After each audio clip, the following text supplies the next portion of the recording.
बड़े बुजुर्गों की एक कहावत है कि यदि घर में सुख शांति है तो यहीं पर स्वर्ग है, और अगर घर में कलेश है, लड़ाई झगड़ा है, तो यहीं पर आदमी के लिए नर्क बन जाता है।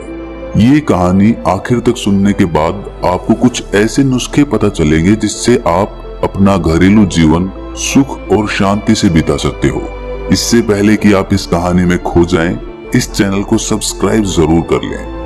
ये कथा एक बौद्ध भिक्षु की है जिसका नाम विशाखा होता है। विशाखा ने एक धनी परिवार में जन्म लिया था और उसके पास किसी चीज की कोई कमी नहीं थी। विशाखा के पिता का नाम धनंजय और माता का नाम सुमना था। उसके माता पिता शुरू से ही भगवान बुद्ध के प्रति बहुत श्रद्धा रखते थे। वो उन्हें बहुत मानते थे और बुद्ध की हर सभा में जाया करते थे। विशाखा भी बचपन से ही अपने माता पिता के साथ धर्म श्रवण को जाती रहती थी।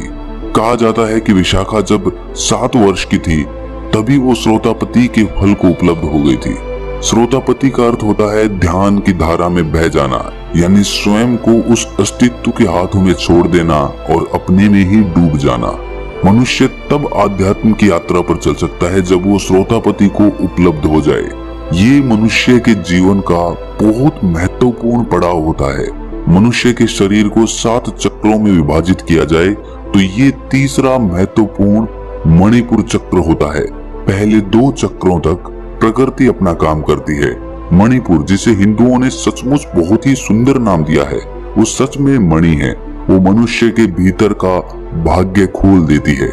मणि चक्र बंद होता है। बिना गुरु के सहयोग के वो कभी नहीं खुलता, और जिसका खुल गया वो समाज की नजरों में आपको पागल सा लगेगा। आप उन्हें कहेंगे कि वो तो दीवाना सा हो गया है। बहुत छोटी सी उम्र में ही श्रोतापति उपलब्ध हुई विशाखा जब बड़ी हुई तो उसका विवाह श्रावस्ती निवासी मिगार श्रेष्ठी के पुत्र पुत्रवर्धन से हो गया। जब विशाखा की मायके से विदाई हो रही थी तब विदाई के समय धनंजय सेठ ने अपनी बेटी विशाखा को 10 बातें संकेतों में समझाई थी। सबसे पहली, घर की आग बाहर मत ले जाना। दूसरी, बाहर की आग घर में मत लाना। तीसरी, जो देता है उसको देना। चौथी, जो नहीं देता उसको मत देना। 5वीं, जो देता है उसको भी और जो नहीं देता उसको भी देना। 6ठी, सुख से बैठना। 7वीं, सुख से खाना। 8वीं, सुख से लेटना। 9वीं, अग्नि की परिचर्चा करना।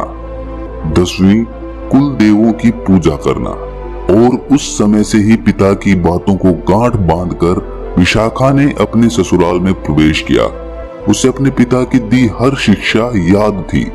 उस घर में भगवान का दिया हुआ वो सब कुछ था जो कुछ भी उसे चाहिए था, लेकिन फिर भी विशाखा को उस घर में एक कमी सी खलती रहती थी, और वो कमी थी भगवान की कमी। अब श्रावस्ती में रहकर भी कोई भगवान के प्रति श्रद्धा न रखे, ये भी किसी चमत्कार से कम नहीं है।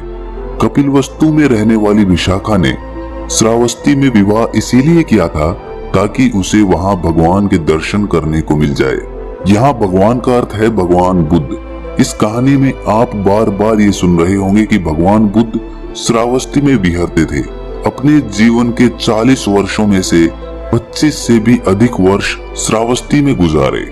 विशाखा के ससुराल का माहौल ना तो बुद्ध का विरोधी था और ना ही उनके अनुयायी जैसा। उसके पति और ससुर दोनों ही पूजा पाठ करके धन कमाया करते थे, लेकिन किसी ने भी आज तक किसी संत भिक्षु को ना तो दान दिया था और ना ही उन्हें कभी भोजन करवाया था। उन लोगों ने आज तक वहां पर कोई कुआं नहीं बनवाया, ना कोई बावड़ी बनवाई और ना ही कोई धर्मशाला। यानी इतना सब कुछ होने के बावजूद भी उन्होंने अपनी कमाई से आज तक शुभ कार्य नहीं किया था। ऐसे ही एक दिन की बात है, विशाखा अपने ससुर को गर्म गर्म भोजन परोसकर खिला रही थी। मिगार हमेशा सोने चांदी के बर्तनों में ही भोजन किया करता था। तभी वहां एक बौद्ध भिक्षु भिक्षा मांगने आ जाता है। विशाखा के मन में बौद्ध भिक्षु संघ के प्रति बचपन से ही अपार श्रद्धा थी, लेकिन वो ऐसे घर की बहू बनकर आ गई थी जहां बुद्ध के प्रति, उनके धम्म के प्रति व संघ के प्रति कोई आस्था नहीं थी। वो उनसे ज्यादा प्रभावित नहीं थे। तब उस भिक्षु को भिक्षा मांगते देखकर विशाखा को लगता है कि शायद उसके ससुर ने उस भिक्षु को नहीं देखा, इसीलिए वो थोड़ा किनारे पर हो जाती है ताकि वो उस भिक्षु को देख सके। कुछ देर बाद वो भिक्षु दोबारा भिक्षा मांगता है, लेकिन इसके बाद भी मिगार भिक्षु को देखकर अनदेखा कर देता है और भोजन करता रहता है और कोई प्रतिक्रिया नहीं देता। ससुराल में बिना ससुर की अनुमति के भिक्षु को दान देना भी ससुराल की अवमानना होती थी। तब सही समय और मौके का इंतजार करती विशाखा इस समय को चूकना नहीं चाहती थी। उसने बौद्ध भिक्षु की तरफ देखकर उससे कहा कि भिक्षु जी, आप और कोई घर देखिए, मेरे ससुर तो बासी भोजन खा रहे हैं, आप आगे जाओ। ये बात उसने इतने जोर से कही थी कि उसके ससुर के कानों तक पहुंच जाए। ससुर ने विशाखा की ये बात सुनी तो वो क्रोध से भर उठता है और अपनी बहू विशाखा को खूब भला बुरा सुनाने लगता है। मिगार विशाखा से कहता है कि तुम हमारे घर की वधू हो और सबके सामने हमारी ही बदनामी करवा रही हो और घर आए भिक्षु को बिना भिक्षा दिए ही घर से वापस भेज देती हो, ये हमारी मर्यादा के खिलाफ है। मिगार विशाखा पर बहुत क्रोधित हो जाता है और क्रोध में आकर पंचायत और विशाखा के माता पिता को इकट्ठा कर लेता है। मिगार पंचायत में कहता है कि मेरी बहू ने मेरे कुल का अनादर किया है, उसने मेरे ही सामने मेरा ही अपमान किया है। उसने एक बौद्ध भिक्षु को ये कहकर घर से वापस भेज दिया कि मेरे ससुर तो बासी खाना खा रहे हैं, आप पंच लोग ही इसका फैसला करो और जो भी हर्जाना होगा मैं उसे मान लूंगा। मुझे मेरे बेटे को मेरी पुत्र वधू से तलाक करवाना है, इसके माता पिता भी यही हैं। इतना कहकर वो रोने लगता है। मिगार को रोता देख पंचायत ने विशाखा से पूछा कि बेटा, तुम सुशील हो, संस्कारी हो, उच्च कुल की हो, पढ़ी लिखी हो, क्या इसी मर्यादा से ये समाज चल सकता है जहाँ बहू अपने ससुर की सेवा करना तो दूर की बात, उनका मान सम्मान तक नहीं कर सकती। जब आप जैसी पढ़ी लिखी लड़की इस प्रकार का आचरण अपनाएगी तो हम बाकी सबसे क्या उम्मीद करेंगे? तुम बताओ, क्या तुमने सच में ऐसा कहा था कि मेरे ससुर तो बासी भोजन कर रहे हैं? तब जवाब देते हुए विशाखा ने दोनों हाथों को जोड़कर कहा कि पंच तो भगवान के तुल्य होते हैं, मैं आपसे कुछ भी झूठ नहीं बोलूंगी। ये सत्य है कि मैंने ये कहा था, लेकिन क्यों कहा था वो भी आप जान लीजिए। हमारे घर में वो सब कुछ है जो किसी आदमी को चाहिए, धन दौलत, जेवर, घर, सुख सुविधा का हर सामान जो सबको चाहिए होता है। किसी चीज की कोई कमी नहीं है, सब धन धान्य से भरा हुआ है। भगवान ने सब कुछ दिया है, लेकिन इसके बदले हमारे ससुर जी ने कभी कोई दान, दक्षिणा, कोई मंदिर, कुआं या बावड़ी, कभी भोज आदि कुछ नहीं करते। कभी कभी तो मुझे ऐसा लगता है कि ये किसी और जन्म की कमाई होगी जिसे इस जन्म में ये उपयोग कर रहे हैं। कुछ बोया होगा पिछले किसी जन्म में जिसे इस जन्म में काट रहे होंगे, वरना तो इन्होंने इस जन्म में तो कुछ ऐसा किया ही नहीं जिसके बदले ये सुख वैभव भोग रहे हैं। तो आप ही कहें कि मैंने क्या गलत कहा? मैंने तो उस बौद्ध भिक्षु से केवल इतना ही कहा था कि मेरे ससुर बासी खाना खा रहे हैं। तब आप लोग ही बताएं कि मैं कहां पर गलत हूं, मैंने क्या गलत बोला? विशाखा की ये बात सुन पंचायत उसकी प्रशंसा करने लगती है और मिगार से कहती है कि तुम्हारी संपत्ति पर तुम्हारी बहू का कोई अधिकार है या नहीं? यदि है तो उसे उसमें से कुछ अपने धर्म के हिसाब से खर्च करने की आज्ञा आपको देनी चाहिए, क्योंकि आपकी बहू आपका अपमान नहीं कर रही थी बल्कि आपको चेता रही थी। तब पंच की बात सुन मिगार उनसे कहता है कि केवल यही एक बात नहीं है, और भी बातें हैं जिससे ये ज्ञात होता है कि ये हमारे घर की बहू बनने के काबिल नहीं है। पंचायत ने पूछा, जैसे कि जरा बताइए। तब मिगार कहता है कि मायके से विदाई के समय भी इसके पिता धनंजय सेठ ने इसे हमारे खिलाफ भड़काया था। इसके कानों में कुछ बातें कही थी जो मैंने सुन ली थी। मैं वहीं पर खड़ा था पर्दे के पीछे जब इसके पिता इसके कान भर रहे थे। तब पंचायत ने पूछा कि ऐसा क्या कहा था, बताओ। मिगार सेठ कहता है कि इसके पिता ने कहा था कि घर की आग बाहर मत ले जाना। अब आप लोग ही बताइए कि हम घर गृहस्थी के लोगों के लिए ये संभव है कि अपना चूल्हा जलाने के लिए किसी ने आग मांग ली तो क्या हम उसे आग नहीं देंगे? ये तो आसपास पड़ोस में बैर पालने वाली शिक्षा है ना। तब पंचायत विशाखा से पूछती है, क्या ये सत्य है? क्या उन्होंने ऐसा कहा था? तब विशाखा उनसे कहती है कि ये सत्य है, लेकिन ससुर जी ने उनके अर्थ को गलत समझ लिया है। मेरे पिताजी मुझसे बस ये कह रहे थे कि अगर अपने ससुराल में अपने सास ससुर, देवर, पति इत्यादि किसी की भी कोई कमी दिख जाए तो उसे कभी घर के बाहर मत कहना। यदि घर में कभी लड़ाई झगड़ा हो जाए तो वो बात भी कभी घर के बाहर मत कहना। उनका ये अर्थ था इस बात से। अपनी बहू की बात सुन मिगार सेठ हैरान हो जाता है। तब वो कहता है कि बाकी शब्दों के क्या मतलब थे, उनके द्वारा कहे हर शब्द से घर में बैर ही होगी। तब विशाखा पंचायत में कहती है कि मेरे पिता के कहे हर शब्द का अर्थ ससुर जी ने गलत निकाला है। अब जब बात उन्होंने रखी है तो मैं बाकी सब का भी अर्थ बता देती हूँ।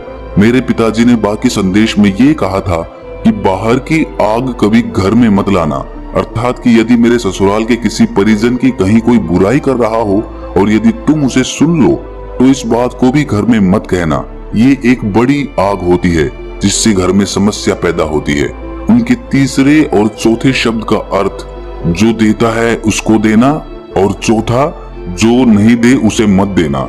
इसका यही मतलब था कि यदि किसी पड़ोसी या रिश्तेदार को कोई वस्तु या धन उधार देना पड़ जाए तो उसे ही देना जो वापस कर दे, ना कि उसको जो वापस ही ना करे।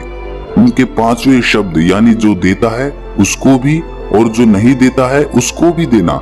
इसका मतलब ये था कि हमारे जीवन में कुछ रिश्ते ऐसे होते हैं जैसे बेटी दामाद, भांजा भांजी, भिक्षु साधु, इन्हें कभी कोई भी चीज वापस लेने के मन से नहीं देना, बल्कि ये सोचकर देना कि तुम्हें यहाँ बस देना है। छठे शब्द सुख से बैठना का मतलब ये था कि घर में ऐसी जगह अदब से बैठना कि यदि कोई बड़ा आ जाए तो हड़बड़ा के उठना ना पड़े। सातवें शब्द सुख से खाना का मतलब है कि भोजन करने तभी बैठना जब सभी घर के बड़े जानवर सब कर लें, वही सुख का भोजन होगा। आठवां शब्द सुख से लेटना, अर्थात लेटने से पहले देख लो कि सास ससुर बड़े बुजुर्ग खाना खा चुके हैं, कोई दवा खानी है तो वो खा चुके हैं, बच्चे सो चुके हैं, घर के दरवाजे बंद हैं, तिजोरी बंद है, कोई किवाड़ खिड़की खुली तो नहीं है। ये सब जांच परख करके लेटना सुख से लेटना है। नौवां शब्द अग्नि की परिचर्चा करना, अर्थात घर में सब स्व प्रेम से रहना, किसी के साथ कोई ऐसी बात या बर्ताव मत करना जिससे वो बुरा मान जाए, सबके साथ अदब से रहना। और आखिर में उन्होंने यही कहा था कि कुल देवों की पूजा करना, अर्थात सभी बड़े बुजुर्ग परिवार के सदस्य हो या बाहर के कोई भिक्षु, सबको पूजनीय समझना, उनकी जरूरतों का ध्यान रखना, भूल कर भी उनका अपमान मत करना। यही शिक्षा देकर मेरे पिताजी ने मुझे विदाई दी थी। मैंने आज भी ससुर जी का कोई अपमान नहीं किया, बल्कि बस यही कहा कि ये हर तरह से सुखी हैं, ये जरूर किसी जन्म के पुण्य हैं। ये सब सुनकर विशाखा के माता पिता उसकी सूझबूझ और समझदारी से प्रसन्न हो जाते हैं कि उनकी बेटी ने उनकी बताई हर शिक्षा का न केवल मान रखा बल्कि उसे याद भी रखा। यहाँ मिगार और सभी लोग ये सुनकर हैरान थे। पूरी पंचायत विशाखा की प्रशंसा करते रुक नहीं रही थी। वहीं दूसरी तरफ इतना सुनकर मिगार की आंखों में पानी आ गया। उसने खड़े होकर कहा कि आज से विशाखा मेरी बहू बाद में और गुरु पहले है, और इसे पूरा अधिकार है कि वो अपने हिसाब से जो धन चाहे उसे खर्च करे। इसके बाद सब अपने घर लौट जाते हैं और घर जाकर मिगार विशाखा से ये कहता है कि क्यों ना कल हम सबको भोजन पर आमंत्रित करें। विशाखा कहती है कि ये तो नेक ख्याल है, और वो अगले दिन सभी संतों को भोजन के लिए आमंत्रित करती हैं। भोजन के उपरांत मिगार ने भगवान के उपदेश सुन उनकी दीक्षा ले ली और बाद में वो भगवान का प्रिय शिष्य कहलाया गया।